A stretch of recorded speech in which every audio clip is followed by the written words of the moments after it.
This is Marty Turco, and you're listening to Missin Curfew. Fella. My man. How we doing, buddy? Good, bud. Mondays. The Western Conference rolls along here. And you did a great job. Why not Marty Turco, right? We've talked about Oettinger being unbelievable. So we got Marty Turco coming at you. Yeah. This guy's talking about Dallas being unbelievable. What a city. You've obviously a great place to go in. Always and play. wanted to play there. I mean, you almost did. We haven't gone. I tried. You tried. I wore number 20s for Alex Steen. I went in there. I gave it everything I had. Jim I Nill. remember. I mean, I don't know what else I had to do for you, but just to give me a couple more exhibition games would have been nice. I can't believe he sent you down after you scored that goal in Colorado. I was in the men's grill watching it. There was two big things there. Was A, put me with some NHL players. Like I had to play with all the minor league guys. Yeah. Okay, but I'll take it. I missed the whole year. And then two, I was buttoned up in that fucking place. I kept it clean. Did you? Yes. You don't have to lie to me, bro. I did. You can be honest with me. As legit, I wanted that job more than anything. Well, I know. Yeah, I wanted the job in Edmonton more than that, but I really would have enjoyed a year with the Dallas Stars and, being around Billy Quinn and our boy Younger and all the, fucking seeing Fids and Marty Turco and Morrow at the rink every day. It was nice. I think it's a city that every NHL player would have on their list of places to play, right? There's not one guy. If you took the 750 guys in the league, I don't know what many guys I would would have took the 750 grand too. I didn't. Me too. It didn't matter what just give me entry level. I'd even go play in the minors for a bit. Well, it was Austin. You should have. Well, I didn't even get the offer. Wow. I know. It's all coming out here. Austin was a great place. I mean, that's another great city. I now know that.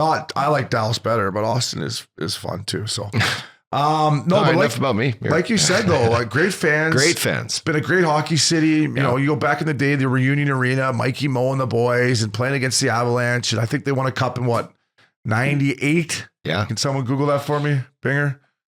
I should know that, but. Well, I mean, listen, they've had some good runs. The Stanley Cup, the Hitchcock, Dallas, the Dallas Stars, Brett Hall scoring the goal with his foot in the crease to win the. Was the toe in the crease, Holly, or not? Was the toe in the crease? The refs counted it. So what year did they win it, Binger? 98. Was it 98? Feels like 98. Well, let's just say 98. Oh, that was so 99 or 2000. 99 up, dog. They won it in 99. In the 98, 99. I believe so. There when you go. Senator Joe Nundyke won the Conn Smythe as the most valuable player for the playoffs. They beat the old Buffalo Sabres in those red and black unis. Swept them, right? Swept them right out of there. Yes, boy. So anyways, great job getting Turks here. I'm going to ask him some stuff about Oettinger and just playing the puck. So here you go, Marty Turco coming at you. Welcome back to Missin Curfew. Up dog, Vegas, Dallas Stars rolls on here. We thought, who better than one of the best all-time goaltenders, and by far, this guy playing the puck. I wish I was lucky. I'm going to ask him about Mike Smith, but Marty Turco, Turks, thanks for joining the boys at Missin Curfew. Yeah, thanks, Obi. Uppy, how we doing? Things are good. Golf games, not too perfect, but that's because we're putting in a lot of work here in the studio. I'm sure you know the same thing here. You're at the office. What's the day in the life of Marty Turco right now? That's a good one. It changes daily, but I've been to most games. Was in Vegas this weekend, but here at the office, it's just trying to check the emails and say, hey, I'll get back to you when the playoffs over. the flagged emails is starting to pile up, and as it's golf season, it's summertime, and I'd love to get back to Canada for at least a couple of weeks. But right now, it's just winning and playoff runs really help all facets of our business, especially the foundation. We're from the 50-50 to put more money in the bank, more visibility. The great work that my team does around this Metroplex, around the state, has been good. So it's good to get back in here today. It's reintroduce myself to some people and get ready for a big game tonight. How is the golf game, Turks? He's been a little bit modest. He hits it like 330, bombs it down the middle. What's your handicap? What's your game like? Or you seem like you might be a steady Eddie guy for me. Fairways and greens, and then you probably got nice hands after watching you play the puck all those years. Decent assessment. I don't putter like Morrow. I'm usually a decent putter, usually better than average. He's so good. He's been clipping me lately. But short game's tidy, yeah. I'm never out of a hole with my wedges.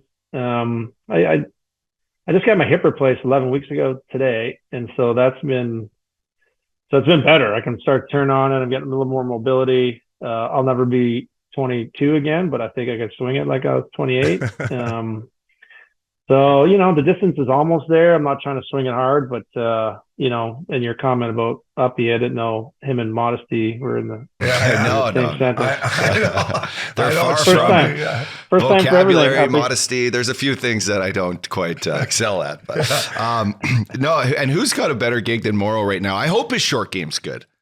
Yeah. Right? I mean, he plays 300 rounds a year. I know he does. 300. My back hurts. At about two, at about 2 that are sober rounds too. I'm sure he's got to have a little swing juice in there. But no one's got a.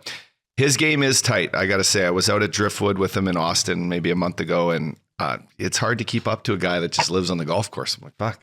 I guess I got 2 young kids now, and his kids are out of the house, and I'm like, man. Yeah. That's the difference right there. We both have kids in college. She's got 1, I got 2. The twins are my boy's age, so we're still got a little runway left at home. But his game is, he just got this dead arm full swing and hook. He hits this hybrid. I'm like, why even hit your driver most of the time? This thing goes 280, and but he is good. He's got the best sock tan around. We were roommates for a night in Vegas. He needs to tan a little more naked a few times, a little white in certain areas. But he's good. He's fun to play with. But yeah, it's your back hurts thinking of it. My liver hurts thinking of him playing 2 rounds here. I gotta be honest. When I played against Mo, I had some good battles with him. So I met him at Gozzer Ranch. It was probably the perfect place to meet him, at the Tree Bar in Gozzer Ranch. And I was kind of intimidated. Like, fuck this guy. We used to chirp a lot, and then I met him right away, and he was an unbelievable guy. But have you been up to Gozzer with him? Because his setup there, his pad and everything he's got up there is NHL. It definitely is. I played in a couple of member guests with him. I played his first one, and so the amenities weren't rolling yet. The course was in. The course is gorgeous. It's one of their best properties that I've been to, and so we had a good time. And that was the first time I had a brown bag of this tequila called Casamigos. So I don't remember the whole thing, but it was a lot of fun. And we had a 9-hole match against Freddie Couples. So it couldn't have got much better. We also played Pat Perez. We slapped him around, but Freddie laid the boots to BMO and I, and he wasn't as good as he is now. But that was well on his way. But I think Gozzer Ranch is fabulous. And his gig working with Discovery, I mean, it's such a, behemoth company. Their courses, their properties are just fun. So he has a good gig, but I usually chirp him, but I'll give him props on this one. He does work hard.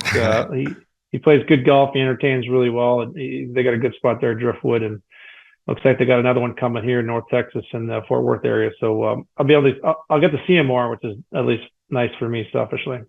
Freddie Couples just won our club championship this weekend. God, he took down Stu Hagelstad. Yeah, they shot how do we even 10 under in 3 rounds or something. Like, greens are a little soft right now, Big Canyon, but still like 10 under in 3 rounds or something. Like, I saw that email come through yesterday. I didn't show up to the club this weekend. Obviously, we were doing our thing, and I'm like, wow, how does a normal guy kind of go in and compete with what are the net prizes available? There is a net division too. There is a net division too. But I mean, Freddie, first time I played with him, Turks, like his swing, like how smooth it is, but when he how much speed he generates. Yeah. So the first hole of Gozzer is like a down hole, and you try to hit it 100 yards out, and I had a driver, hit it pretty solid, and Freddie's 1 yard away from me, and then the second hole is the rip it over the bunker par 5, right? And I put the same swing on it, and always looks like his is the same swing every time. But I get up there and he's 35 yards ahead of me. I was like, okay, I've heard about the other gear. I never seen it until now, and it was putting me right back in my place. And I think that probably did us in right there. And it was like, we can't hang with this guy. Yeah, first time we played with that Big Canyon, we showed up. They're like, you're playing with couples, and I was like, I don't know. I'm like a 9 handicap now. I was probably a 12 or 13 then. I'm like, I got no business playing with Freddie, but I got to take advantage of it. So we're playing with him. He's a great guy, and he doesn't like to ride in the cart because of his back. So at one point, he's on the back of the cart doing like the Captain Morgan thing, and I'm like, Uppy, look how cool Freddie looks right now. Look how cool Freddie looks. He's like staring into the trees. Staring into the trees like Captain Morgan. I'm like, look how cool he looks. Trying to understand the wind and the sun. He's just, I'm like, well, what's going on in that guy's? No, I know what's going on in his hair. His hair is perfect. What's going on in that mind? Yeah. Right? Talented. Marty, I just want to bring back the Dallas Stars, the organization. You've been there. It's probably 20 plus years now. You've been part of the organization. Your transition into, you know, the president of the charity work, and then just the competitiveness that you bring to, you know, to the office, and just what that's like. And then, you know, this playoff drive for you guys, is everyone kind of in that like game mode right now? Or is this more of a time to enjoy all the hard work that went into the season? Or are you guys like all just ramped up, ready for the next game, like as a player would be? Yeah, there's a lot of work to do in between. As you can imagine, tonight we went out and got a new light show, you know, that we paid handsomely for, and just trying to encourage our fans. Hey, you've been great. Get there early tonight. Got a little show for you. You know, my phone's going off right now, like people looking for tickets. That doesn't change. Those are try to strategically use them, right? Yeah, Like, oh, okay, I got a beer business. I got to raise money, and you know, get all the fun stuff. But it is competitively getting a chance to go to the game and sit with, you know, Mr. Glardy or our CEO Brad Alberts and a lot of our top sponsors, different suites. I'll bounce around. You're just trying to get through this, because this is an opportunity for our organization, because, you know, we haven't had this in a while. We went to the finals, but it was the bubble. And so our fans, I mean, you guys played in the South teams, like this is what you need. And like going to Western Conference final, no matter what happens, this is going to help us for minimally 5 years for our business. It'll help grow the game. It'll, you know, keep our ticket prices at where they should be, especially because Texas, you know, economically is just doing really well. A lot of businesses are moving here, never mind the business that are crushing it. And so, you know, for me, I was drafted in 1994. Like I am that old. So the first real year of the league, I've, you know, been a Dallas Star, turned pro in '98 after Michigan, and was around for 2 cup runs. And so I've kind of seen a lot in this organization, played for 10 years with you know, Morrow and Lettinen and, you know, Zuboff for almost all that. You know, Madonna, who is, you know, our legend around here. So to see it kind of come full circle, to work with Brad on the business side and really get a chance to make a big difference in the community. It was something I was always proud of, or something I wanted to do during my playing days. It was just innate in me, and to continue to do it, really set the policy, have a big difference in how the growth of this foundation goes, and really, you know, in a city this big with this much tenure and history, and hockey not being, you know, we're going into our 30th season. Most people, you know, don't know the game or didn't grow up with it. And so when we get to go and to make a big difference in South Dallas, for example, with a school called St. Philip's, there's families and there's companies and trusts that are around that, you know, this is they're in for our organization. And so it's they've really seen the value through COVID of what we're doing, the hard work we're doing within the community. The players enjoy it. So I argue with this one security guy down at American Airlines Center that who's got more tenure in this company. And he might have me by a few months, but it's pretty darn close. I mean, I've been around for a lot, you know, as a draftee, black ace, player, bum on the way out, back to working in the front office. So, you know, I love the Dallas Stars. Even if I wasn't working for them, they've given me every opportunity to do a lot of things, and they continue to do that. And most importantly, I get to live here in this great city you guys have visited. Yeah. Dallas is an awesome place, and so I feel pretty fortunate on that end. Yeah, well, you're talking to a couple suitcases here, Turks. We didn't get to play as long as one place as you, but when we retired, you know, like I had an adjustment period, then Updog did, and this thing kind of just came together for us, Missin Curfew. But when you retired, like you said, you had a great career. Did you know what you wanted to do right away? Like, obviously you had roots in Dallas, like you said, but did you know you wanted to work for the team? Did you want to help out with the alumni? Like, what was your transition like? Well, I mean, you guys have talked about it. You know, you really enjoy listening to your guys' stuff. That, you know, transition's hard. I don't care who you are. You know, you got a degree from college, or, you know, start a business or have a plan, or your family's got something, or you just go back home and sit back on the farm or whatever you came from. Like, doesn't matter. It's tough. And, you know, I wasn't oblivious or immune to that tough period of time. And I knew I wanted to do something. I had a really good group of people around me at University of Michigan, teammates or just classmates that were successful, or they're out there in the business world doing stuff. And I always looked forward to retirement. Not saying I wanted to retire, because playing the NHL is as amazing as you guys get to talk about all the time. But it was inevitable, right? You had to do it. And so what were we going to do? I was doing TV at the beginning, and so that kind of helped me stay connected to the game by living in Dallas. It wasn't, a full-time deal. It just helped me through my transition a little bit. Did a couple things that were not hockey related, didn't really work out. And then, just came back as like an alumni guy. And Brad Alberts, our CEO, was like ready to come in full time. And then he'd always preface it by saying, you can't F off for 8 weeks in the summertime. If you're full time, you're full time. And so it took me 3 years to commit once I knew he was the boss to be, and the changes he was making was for the better, that I'd love to be part of it. And so what he's doing here and what we got is pretty special. Obviously on the ice now is, with our team, but the build up to it's been pretty fantastic. It just makes you appreciate it that much more. And you guys know runs are tough when you find that team and get on it. And so we're trying to maximize it. Love to see us clip these guys, get 4 more, but that transition was hard, man. And the only people that really know it are other athletes or guys in the military and gals in the military that have, went on tours and put a lot of time in. And there's only people that I found that really resonated, because it's tough, and most wives don't resonate with it either, right? They're just like, hey, my wife was like, hey, get over it, pal. Like, it was fun. It was great, but totally. The thing don't stop, right? And so, it's harder than people think. And so it's always good to hang around the boys, because, we get it, right? Yeah. So we have an alumni group here. Gerald Diddick oversees it.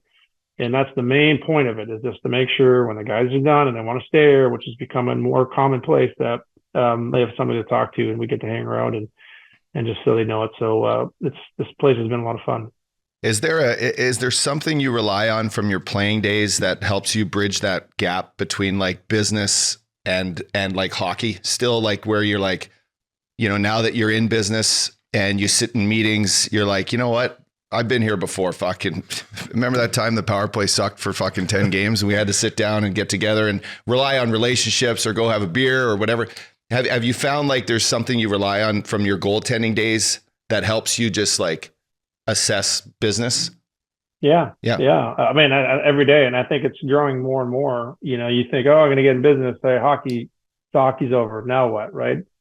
But the correlation between, I call it winning and then losing, getting over it, getting ready to play, going on a 3-game trip, 5-game trip, we're getting ready for the playoffs, whatever it is, that mindset certainly translates all the time. The thing I rely on more is probably being pretty scared when I was young to getting a contract, to be like, I was of that mentality, look at my wife and be like, hey, we got to earn the next one, right? We're not happy. We didn't win the lottery or anything. It's like, let's, Mr. Hicks, our owner then, or Doug Armstrong, our GM, is like, hey, they believe in us. Let's go deliver. Yeah. And so that kind of mindset now translates. And then a lot of it too, from my 30s, more when I was leaders of the team, to be like, okay, what did we do that helped us be successful? And just knowing, going out, like Brendan and I really pride ourselves in knowing all about our teammates, and people can't fathom, right, that we got guys from all around the world. A lot of them, it's not their first language. And so getting to know your teammates as best you can will always help the success part of it out. And so, my small staff here or other VPs, I mean, I get to know them as quick and as much as possible, because when we know somebody, you care. Yep. And the difference is, though, there'll never be a locker room. Yeah, exactly. So the shenanigans and the dialogue, those things that we're thinking of, like, you got to curb a lot of that. Yeah. So a lot of it had to stop, but the similarities, the correlation to success and failures and learning from your mistakes, that stuff goes a long way. And just knowing everybody and understanding them, because, as we know now, with just mental health and or just better business acumen, it's like, hey, you don't know what somebody else is going through. You don't know if somebody's having a bad day, and you're not going to go around here and shit on somebody because they didn't do their job. It's like, all right, let's actually talk about it. I mean, they shit on it all the time. You got to bring it up and hold people accountable. But for the most part, it's like, all right, and trying to fake empathy is not who I am. I try to have it when I can, but I wasn't a 22-year-old salesperson, or I didn't have 3 jobs or come from a different city. And, I played hockey. And so I just, just communication has been paramount. And as a goalie and a defenseman, Obi, as the more you talk on the ice, the more I saved you. I think I'm probably the harder thing that we worked on, other than me just playing the puck very effectively for my D-man, is that I was talking to them all the time.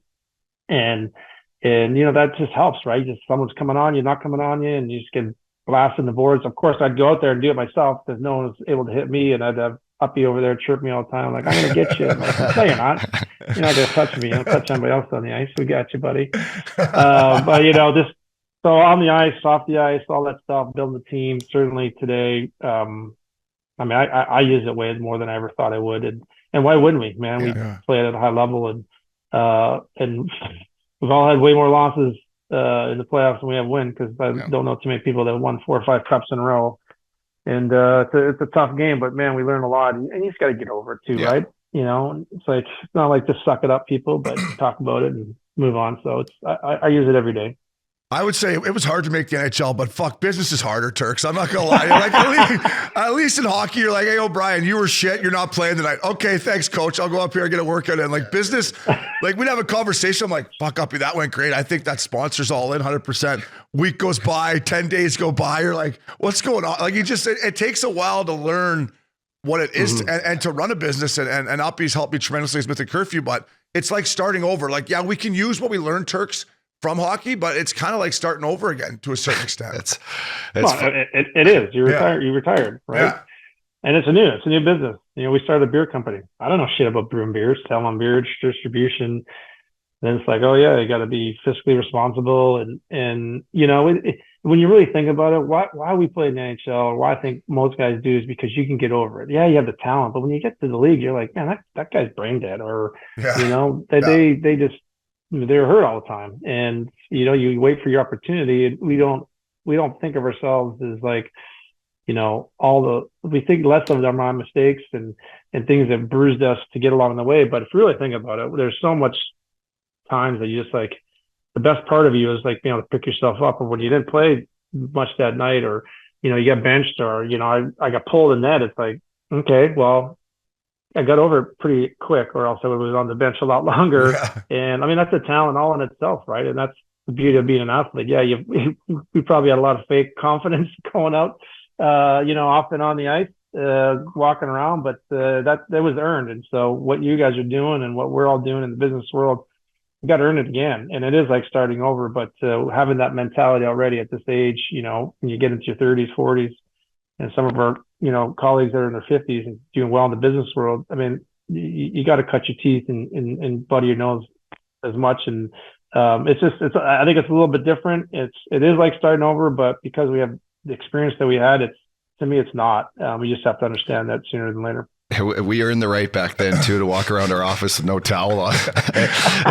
Most of us wore a towel besides you. Things are a little different now. It's like the rule at Preston Trails there. The only rule here is just wear through the buffet line. Just make sure you got a towel on. I would start the season with one towel on, and then as I got fatter, Turks, I'd go with the 2 towels over the shoulder. Especially if the coach is walking by. Maybe another towel there. That was a hand towel, Manetti.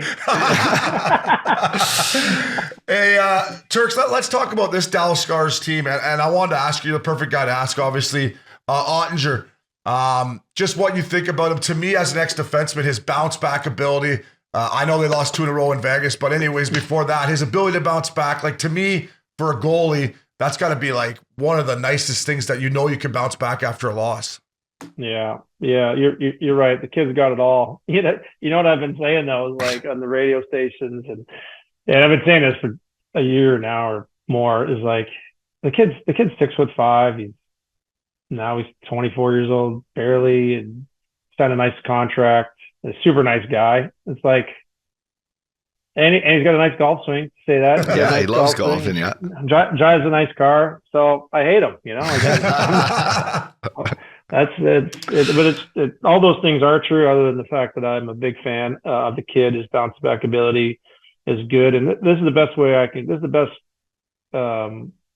I could say about the kid, is that when you watch him play, he's got the size, and he's pretty calm in the net, and he makes big saves, and he comes back after a tough loss, and so you don't worry about him. And then I just sitting there watching the game, he gives me confidence, right? And so if he gives me confidence, what does that do for the defenseman, do for his teammates, and for his coaches? And you guys play with a lot of different goalies, right? And when you have confidence in the guy back there, it's one less thing to think about.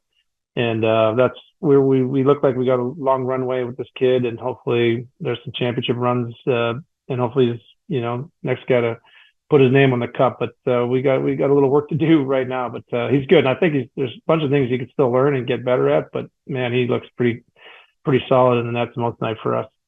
You talk about drives a nice car. I got to say, the Dallas Stars parking lot through my NHL career, Turks, I would put the Anaheim Ducks up there, maybe the Florida Panthers, but the Dallas Stars, I'd come off the bus, I'd be like, holy fuck, look at that. They're like, that was a National League Ribeiro. Yeah. Sure. I forgot you played with Ribby. Oh, man. Yeah. Zuby always a nice one.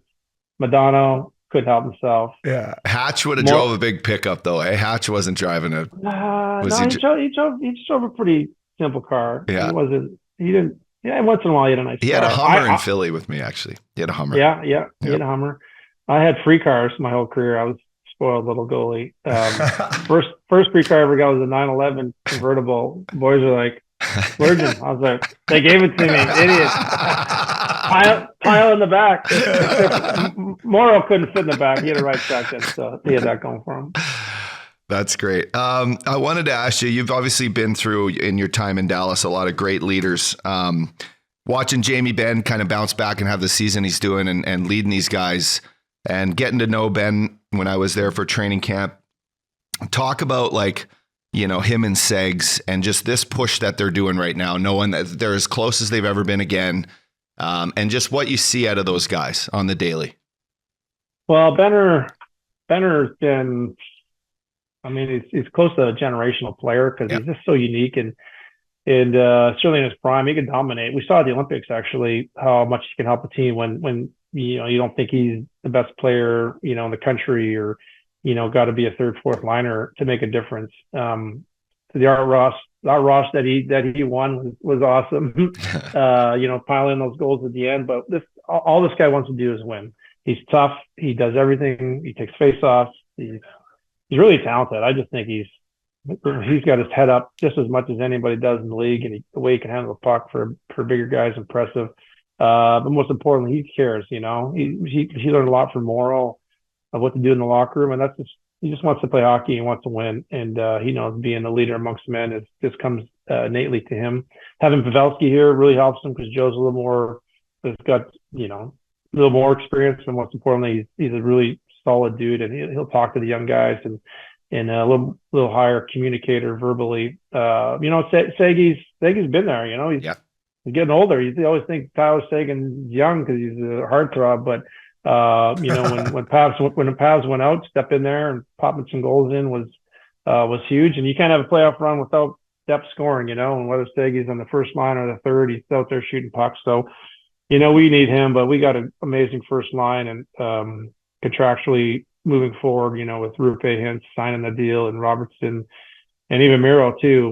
We look good for the future. We got a good pipeline of guys coming, but I think it all, when you go to the playoffs, if you have a guy like Jamie Benn in your team, you feel pretty darn good about yourself. And he's playing with a 19-year-old or now 20-year-old Wyatt Johnson, and they just look like they're having fun out there. So almost got like grandpa, dad, and kid out there on that line. These guys, it's been fun to watch the growth of these guys, and we got a great mix of old and young in our locker room. Yeah, and just touching on Seguin, obviously Pavelski, nobody wanted to see him get hit like that in the first round with Dumba. I'm glad he came back. The 4 goals was unbelievable, but I noticed one thing when Pavelski went out, Seguin kind of just took his place in front of the net. Like, is that something that he's learned from Pavelski? Go to the front of the net, tip pucks after practice? Because I think that's something Segs has added to his game since Pavelski's been there. Yeah. Not everybody could tip it like Joe. No, of course not. Yeah, it's amazing. All world. He would have been your nightmare. Yeah. I don't know if you've been on. Yeah. Well, he was. I had to play against him. And, yeah. You got Jumbo Joe on the wall, then you got this guy in front. I got Marlowe standing over there. I got let's see, Roenick was floating around. I think we had who was on D? Campbell, Soupy was there for a little bit. So we had some good runs against San Jose. We're in the same division, and damn the boiler, Clapper coming down the middle. But I think it's you watch Joe every day, and then especially as an older guy, almost pushing 40, to go stand in front of the net isn't easy. You might have to come in and out because you just can't stand there and get clobbered. But find those little soft spots where if you kind of got to think of where that puck's going, and then get in there and put your stick in there, whether it's a high tip or go back door and get the Crosby goals of the world. Like you watch guys like Joe because they're just so smart. Like, why wouldn't you want to follow these guys around and do what they were doing, and it works for you? You might not tip it as well as them, but tipping pucks for goalies like me, probably all of us, like it's just not fun because you don't know where that rebound's going, and it's kind of scatterbrained after that, and those moments don't fit well with us, and so that's why you need good defensemen to block people out, like you, Obi. Obi, you're gonna love this. Yeah. Don Cherry once proclaimed Marty Turco as the smartest goalie in the NHL. Wow. He's a big and you can tell now. Look, he's all buttoned up. Yeah. He knows the game. He sees Grape's it well. seen it. Yeah, Grape's seen it. This is, by the way, Obi's the biggest Don Cherry fan on the planet. So I mean, I knew you'd like that one. I knew you'd like that one. Yeah, smartest guy. I think I heard that. John Cherry. I think I have to pay him for something for that. After that, but I was the saddest one to see him go. Yeah. Yeah, he said that about me, and it was really about the way I played the puck and the way I played my rebounds and worked with my defensemen. And we weren't doing IQ tests back then, but that was kind of that's why he said it to me when I was in my prime, and I run with it. Now when you get so long out of the league, you're like, any good thing someone said about you, you take it, and you run with it. So I use that every now and then. Turks, before we get playing the puck, I wanted to ask you. You played in one against Anaheim, right? You played in the 4 overtime game. Is that correct? And did you play in the other one? 5 overtime. And did you play the one in Vancouver too, or was that you as well? Yeah. So just talk us through, because I was watching it the other night thinking, like, I couldn't imagine. I think I played double overtime maybe once or twice, but talk me through it from a goalie's perspective. Like, what's that's like? Well, I will say I was in good shape back then, so that was helpful. And the way I looked at it was, I wasn't playing time. I was playing the other guy at the other end, and I knew from the gym and on the bike and practice that I had pretty good stamina, and at least between the years, I'm like, I could fake this thing for a long time. But they were hard after. So yeah, the first one was 0-3. Peterson scored on me in the 5th overtime, and I took an IV. I took an IV in all 3 of those games after the 3rd overtime. And after that, 7, it got scored on by the Sedins, maybe 15 minutes into that period. And I felt great. I remember I peed like 4 times before I left the rink that night. I'm like, what a waste, but I felt awesome. And then finally, the coolest one would do it at home. We played, here in San Jose, and Morrow scored, quadruple overtime to win the series too. Yeah. It was crazy. It was awesome. But don't recommend it for most people unless you really want to cut some water weight. It's hard though, but everybody's in the same boat. That's the way I always looked at it. It's like, man, we're not playing father time, we're playing them. And I know what my guys do in the locker room, and my job is to keep it out. I was the first 2, right? We lost in 5, and then years later we lost in game 1 against Vancouver in 4, and we get the quadruple overtime again. I was like, if we don't score, man, I'm going to kill somebody. Like, you guys can't score. We're going on like 13 periods here. And I need a hero, but I got one, and just turned out to be my best friend, Morrow. Turks, I said to Uppy, like, is there a difference between it happening in game 1 and not happening to maybe a game 6 or 7? Like, if it's game 1 and we're 3 overtimes deep, instead of the boys sitting on their heels, I'd be like, fellas, let's go get this. Like, you know what? Like, don't throw a backhand, no looker through the slot here, but like, get down the walls. Let's try to win this game. Let's not sit back. Now, if it's game 7, I may be like, fellas, like, let's just keep flipping out. Is there a difference or not really? Well, I'm just trying to do my thing, right? I'm in the zone, so probably a better question for a forward. I'm sure Uppy would be like, yeah, let's go score goals. I want to be the hero. Yeah. But in that series in 07, I think I'm almost sure our checking line might have played more minutes than anybody else, than Ribeiro's line or Madonna's line. And it was Halpern, Joel Lundqvist, Henrik's brother, and who else was on that line? I think Stu Barnes. And because the Sedins played so much, those guys never got tired. They were out there all the time checking them. Plus, Dave Tippett was our coach. We're a very defensive team. And so I would say, there's a reason why going 4 overtimes there wasn't 100 shots, because we both were pretty defensive teams. But, still, you get to overtime. You don't want to make that mistake. And we played pretty tight hockey back then, so we weren't pushing the envelope by any means. But I know Maura was cherry picking a few times. I know. I'm talking about cherry picking for sure. When Marty looks at me and he's like, when Marty looks at me and he's like, I fucking got this. Someone fucking go. If Turks is in your goalie, you're That's for sure going. You know, fucking right. Like, hey boys, he's on here. I'm fucking jumping the zone here. Someone hit me. Dylan hits your skate, goes the other way for a 3-on-2. Oh, dog, get back! It's your fucking guy. Hey Turks, do you think it's a good thing for the NHL to have those long marathon games, or is there any like, I don't know, was that a good look the other night for the league, or did you think it was kind of like, all right, uncle here, boys, let's get her over with? Probably uncle. Yeah. Honestly. Yeah. I just remember years ago. That's what I always remember. I was watching a long overtime game, and it was on a Saturday in May, and I think the Preakness was coming up, and we had to switch the game to go to the Preakness, and you're like, what? Like. Yeah.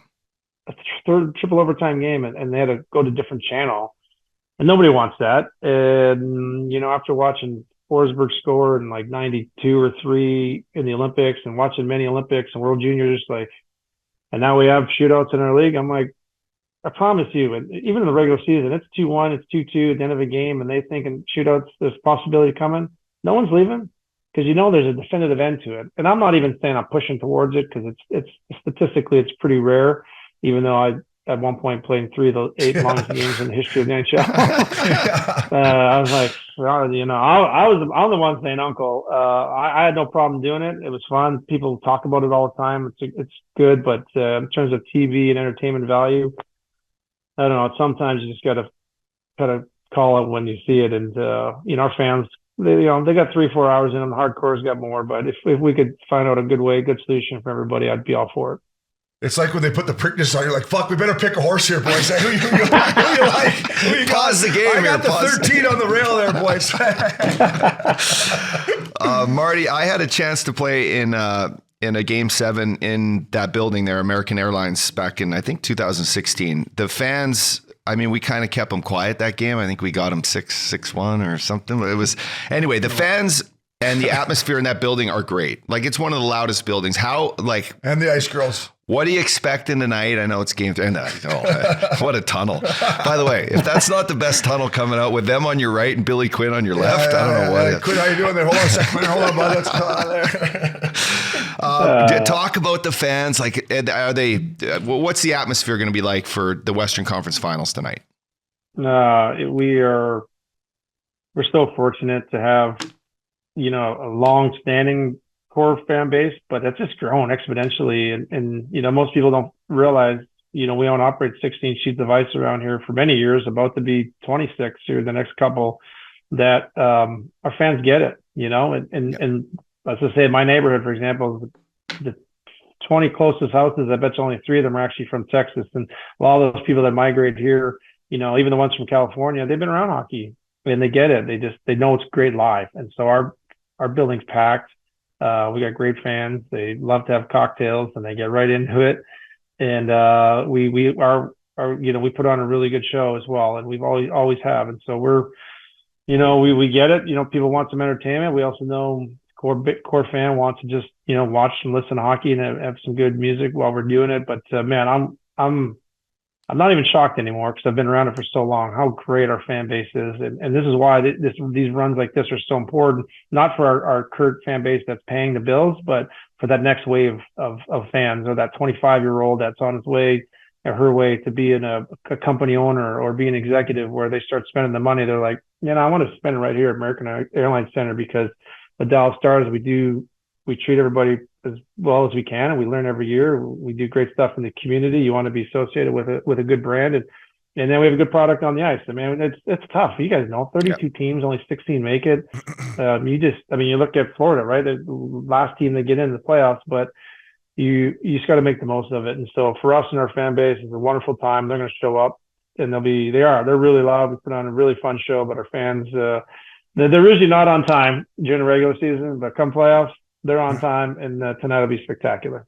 It is a great building to play in, and good thing there's bright lights in there, because there were some nights where I was kind of like, okay, here we go, all right, here we go, here, boys. But Turks, you talk about hockey live, and we can all agree it's the best sport live, and we often talk about on Missin Curfew on TV? Is there any way that, like, what do you think about it on TV? Is there any way we can make it better? I know it's a loaded question, but like, I think TNT's doing a great job, but still, I don't think we can show it how good it really is on TV, eh? I know. Sometimes you can see the difference. It's harder now between the Canadian broadcast and the U.S. The U.S. camera guys are getting used to it. But every once in a while, you just see it. They follow the play a little bit better. And then the number one thing I hear, I mean, you guys are slightly old enough, but when we had the Fox tracks back then, you start to see a little bit of that nuances now. I'm not a fan of it. And the number one complaint is people say, oh, I can't see that puck on TV. And I'm like, well, I got 85 inches. I can see it just great. Totally kidding. Yeah, just kidding. Should have worked a little harder, bud. No, but I'm like, why are you watching the puck? Yeah. I'm like in baseball, are you staring at the ball? Or basketball, you watching the three go up in the air. Or you're like, you're watching the players. You're watching the football all the time. Like, you're not watching the running back. You're watching what the linebackers are and whoever's collapsing down. And anyway, the battle that's going on while the ball's in the air. I'm like, don't watch it. If you want to know where the puck is, watch the goalie. He'll know where it's at, or he should at least. That's his job. I said, there's so many nuances going in the game. Just keep an eye on it. And the more you watch it, the more you get used to it. I mean, we grew up playing, so we kind of, obviously we have a clue, but I would hope that we could put some volume on our players. I know our brass around the league is our interviews are dry. The mics on the bench are like painful. They don't say anything. I'm like, if we could go do like NFL films where in 4 days and everybody gets to sign off on it and say what we really say in the locker room. And if there's a few things you're like, I don't want that on TV, then nix and add. But if people understood how dynamic, how fun, how funny, how intense even the locker rooms are at times, and really show the guys, I think that would go a long way. And then it's just people know it. They're like, okay, maybe I have an idea what they're saying in the locker room right now. I want to watch the game. But our game is, it's gotten pretty tight. So we're, 2 hours and change product. People could stomach that. They just need more investment. That's all. It's not watching the puck. It's just getting to know the players a little bit better. And if we could take the little dryness off, right? And, just the cliched lines is great because our game's so competitive. If we could do that, that would have increased our TV ability. And now having ESPN, TNT doing it, I think that's going to go a long way, being competitive and having a little broader audience to pull from. Yeah, that's well said. I agree with that. Turks, obviously, the way you played the puck was legendary. I got to ask you about my boy Mike Smith. I played junior with Smitty in Kingston. Then he goes to Dallas. Then we get traded to Tampa in the Richards deal. And the way he played the puck, I was just like, wow, you're like Turks. So just what he meant to you, I know what you meant to him, but how much you helped Smitty. Well, he lived with me for 2 years, his first 2 years with us. And I was like, dude, I got 3 kids, full fridge, and I'll wake you up every morning. I'm up. So, and Smitty. I could have used you waking me up, Turks. I could have used you waking me up. heck of an athlete. Yeah. He's a great dude. I love him to death. Had to wrestle with him every now and then in hotel rooms or at the cottage in the summer. But he's been a dear friend, and it was an honor to be at his wedding with him and Brigitte up in Aspen. We're the only non-families members there. So Smitty and I got a great rapport, and I miss seeing him all the time. But he was fun, big goofball. We hit it off right away, man. It was a blast. Yeah, he is a great guy. And when did you learn how to play the puck like you did? I guess I should have asked you that first. Was that Michigan, or when did you do the top hand over? Like, how did that all come about? Was it Eddie the Eagle? No, it was traditional. I was the first one. No one taught me how to do it. I really did it by accident. And you guys have 2 hands on the stick. We've got like one hand and a 13.5-degree live stick and a catching glove. And so you guys know when you get a puck rimmed hard on your backhand, you're taking it off your toe. And so I was getting mad one day. I was screwing up in practice because it kept going off my toe and I was chasing it. So I turned my hand over just to jam it in the boards.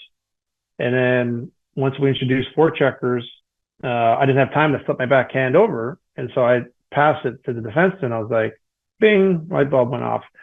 And not only it went from a straight left arm for me, my catch glove was left, went to a bent arm with a more athletic position.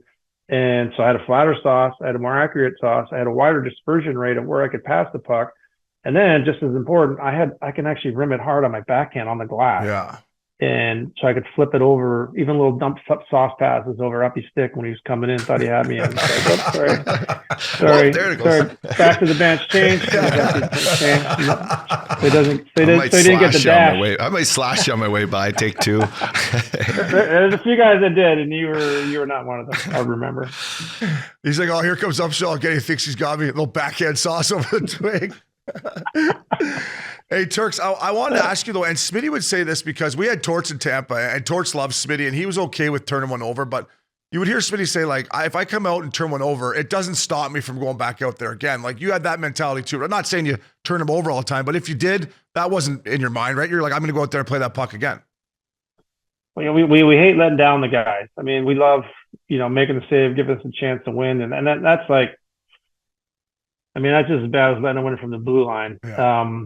But having Dave Tippett here, and we would count the touches, and after games, I'd be like, oh, like, you got 22 touches tonight, and when you go for a week straight and not make a mistake, and not saying it was all pretty, it wasn't all perfectly flat passes on the tape, but when you finally did make a mistake, we were lucky enough to know it outweighed the positives, way outweighed the negative, yeah, sure. And having the confidence from the coaches and my defense would fight for us too. They'd be like, listen, my shoulders feel great. This is where our analytics were at the time. It was like, okay, wait, we spend less time in our zone, more time in their zone. It works. All right, let's keep doing what we're doing. Yeah. And even though like would cough it up, it'd be in the corner or, up at the top of the circles and whiff on it now and then. It just served us too good. And, we had teams like Edmonton that never would change. They would always two-man forecheck, and we would just roast them to death. And it was like so much fun to play those guys. But we just wouldn't change. But we worked our butts off on it. It wasn't just innate ability. It was hard work. I'd practice it every day, but with them, so they knew what I was doing. And I mean, I knew who was on the ice. I knew what their voices sounded like, and I knew where if they liked on the front hand, back hand. I mean, Zubov, I could chunk it at him anywhere. He'd always pick it up, and we were gone out the zone. Didn't matter. I just had to get it in his area, in the vicinity of Zuby. Hatcher was better at it than people give him credit for. But it was a big part of my career. I was just talking to a young goalie the other day. He had no clue that I was the first one to do it, and I was like, felt like a grandfather, but I called myself a pioneer at the time. But now every goalie in the world does it. Yeah, It's an odd exception of like Anton, Dovey might still be old school, but it's cool to watch guys do it, Yeah. The non-Russian Dovey. Yeah, and you're doing something right when the other team before the game has like, circle around your name saying, keep the fucking puck away from Turks. Yeah. You're like, that's easier said than fucking done. It's like, dump it in Ovi's corner, keep it away from Turks. And then, the forecheck, forecheck the shit out. Yeah, and the reason it was great, and I got it from Smitty, is it was communication. As soon as Smitty come out, us 2D would go to the corner, and let's say the up dog's forecheck, and if he goes to, and then you would just hit the winger and we're gone. Like there were some nights in Tampa where I'm like, Smitty, I haven't even done a breakout pass, so let me have one here, fella. Torch is about to just send me down maybe here, because it was just boom, center or winger, gone. No, as a D man, if you're not noticed, that's the best thing. That's the best compliment you can get. I should have learned more from that. We had a lot of good nights. I mean, as soon as you have a goalie who can play the puck and skate, which was both Smitty and I, that you're making an odd man rush, but in your own zone. And so they have to choose. The worst teams, for me to play against, the ones that just sat back and they wouldn't come in. I just set it up and, we'd have to blow through the neutral zone. So as things got a little tighter and some teams just got a little less efficient, but you always want to have a forechecker, especially if you think you got it. You make a nice, good dump and stop in the corner while you rim it hard and you think it's going over there, then, those guys are crashing. If I can knock one down or, beat a guy to the puck, then, just even changing sides, really helped us. But if you could start moving it up, the odd time to the center or to the wings, and then guys like Steve Odd and even Morrow and Ribeiro, these guys are flying, right? I knew they were going. So if I had time, I could pick my head up and see them. There was somebody that was making a mad dash through the neutral zone. So it's usually better with Zuby and Sidor and those guys making the pass. But there's a few guys I played with. I thought it was better for me to make the pass than them. Yeah. Brad Lukowicz, one of those guys. I love Luko, but I'd rather just. Hey, Turks, I wanted to ask you, like, obviously goals are through the roof, and may not be, we talk about how fourth lines and third lines now have so much skill, but I keep hearing Gretzky talk about it. I've heard Lundqvist talk about it. These goalies going down to the reverse C, I think it's called, or whatever. Like, is this something that I've noticed and maybe disagree with, all these goalies going down nowadays, or is it just the way the position's adapted? it's the way the position's adapted. It's the reverse V. And like, you know, I got to give them credit. Like they said, what they do will stop more pucks over time. But come this time of year, you almost can't get hot. You're at the mercy of, if it hits me, it hits me. If it doesn't, it doesn't. And, you know, I don't teach guys that much, but all I would say is like, hey, go watch Bobrovsky. Okay, go watch Bob. His eyes are on the puck the whole time. And when you're doing these, you know, premeditated positionings, knee down and feet in the post and just always back to the post on your knees, is that you're just not watching the puck. And that's my only beef with it, is that sometimes you got to play the game. And there might be, okay, now you're down and stuck, you're locked in a position, then that puck goes 3 feet from your goalie stick, and you don't have the inclination or the, you know, the wherewithal to poke check that puck. Like, I mean, to me, I'm like, why wouldn't you? Well, and you got to sense the game, but maybe that's because I grew up playing forward. Every chance I had to play was play as a forward, or, you know, we were all just a lot different. And, you know, the era that I got started, like, we were all so uniquely the way we played the game that, you know, poke checking was still a big part of it. And I wasn't going to say, hey, I poke check 4 times a night. Sometimes it'd be 0, sometimes it'd be 14. But however, the play just developed, and then you just reacted to it. And you just, guys will spin around. And it's like, you know where they're going. But you can't do it when you're just locked in that position. So I don't know. I never learned that way. So part of me was super jealous. I know Smitty started playing back in the net when he went to Phoenix. He's like, dude, you'd love it. I'm like, I'd love it, but I'm 6 feet, dude. I'm not 6'4" like you. Like, I gotta take the blue. You know, I gotta be fast and a little more athletic, my man. I appreciate the sentiment, but yeah, I don't know. They just get locked in there, and the stats are on their sides. But you know, one time you need a save, you got to make it, in my opinion. Last one for me, Turks. We talk about style a lot here on Missin Curfew. You had fucking great style, Turks. Look at these gold pants here. I like the old black jerseys, but did you take pride in style? Did it come natural to you? And maybe nowadays, is there anyone that reminds you of yourself out there, style-wise? Yeah, the number one reason I went to gold was I couldn't wear black and I couldn't wear white. And at one point, those jerseys, which was a whole nother story, a big screw up by our new jersey maker, was that we had no green. I was wearing green pads, and we had no green in our black jerseys other than a little star on the shoulder. Yeah. I look like an idiot. I'm wearing green pads. I look like I just got traded. And I've never been traded in my life. And I was like, all right, I got to go somewhere. And I was like, well, I'm not wearing black, I'm not wearing white. So gold it was. And so, you know, I did. I think even the Flower might have had pads, like bright yellow pads, when he was a rookie. And when I was in Michigan, I had 2 different colors pads. Those are the most badass setup. They're basically opposite of each other, and one was mostly maize yellow with blue piping. The other one's the exact opposite. And I remember showing up at you know, start of the season with the pads, and Red Berenson looked at me and was like, Jesus Christ. I was a senior, and you know, won a lot of games for the guy, so he let me go. I thought that was where I was my most creative, getting a great chance to work with a legend, Brian Heaton, back in the day. But I always took a little pride in it, right? You know, goalie mask. You guys seem like, you know, hockey nerds, right? And a goalie gets a mask, like half the team's over there checking it out. Yeah. So did take a lot of pride in the equipment, but most importantly, it had to build it for me. I couldn't have boxy stuff. I needed to skate. My upper body piece I wore for 10 years was tiny. So that's why I got pretty mad in practice, and Mora would shoot high on me all the time. Felt every puck. But yeah, you take some pride in it. You know, you got to look good, feel good, and doesn't differ. But performance over looks. But if you can match both of them, all the power to you. Yeah, well said. I wanted to just lastly talk about maybe Obes and I coming up for this golf tournament before the season starts. You mentioned it at the Grove for me, remember? He's always looking for a golf tournament. By the way, we got to put it in here. We need a fellow trip out to Dallas. You know, if you make the finals, maybe that's that. But yeah, we got to set the golf tournament up.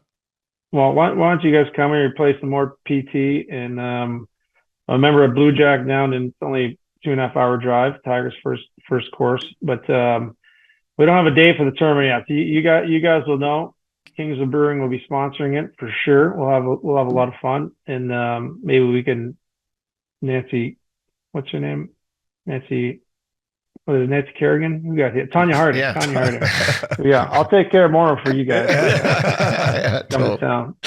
Hey, what's Dallas Country Club all about? Billy Quinn, he's a member there too. I've never played there yet. And what about Dallas National? Which one of those two tracks do you like better?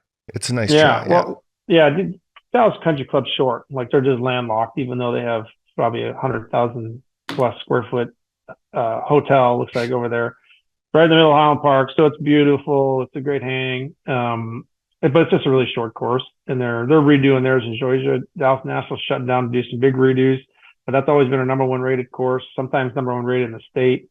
So we've been pretty spoiled around here to have some good ones. You know, we just had the Byron Nelson here up at Craig Ranch is a pretty fun track to go play. And this week alone, the senior PGA championships here at a brand new course that's going to host the Ryder Cup and the PGA championship here in the next 8 years, I believe. So they have 2 golf courses, and then that doesn't even count the ones over in Fort Worth and a few others sprinkled around Dallas. So we might have not had a major in a long time, in many decades here in Texas, period. But we're going to start getting them again. And after this week, Colonials, PGA's here with the Colonial, they're shutting down too for total redo. You won't be able to play until the next year. The tour guys will be the first guys playing it. And Shady Oaks, is pretty good over in Fort Worth. So we're littered. We've got a lot of good clubs. Mostly private stuff, but you guys know a lot of people, so I like your chance. Yeah, Billy Quinn will get us in there. America's best Quinn, guest. what do you get us in there, fella?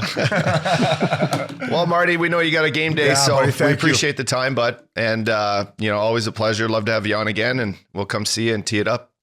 All right. I'm just glad you didn't talk about how many times I missed curfew, because that We'll saved me. But it was a great chatting with you. Yeah. Great chatting with you guys. Appreciate the time.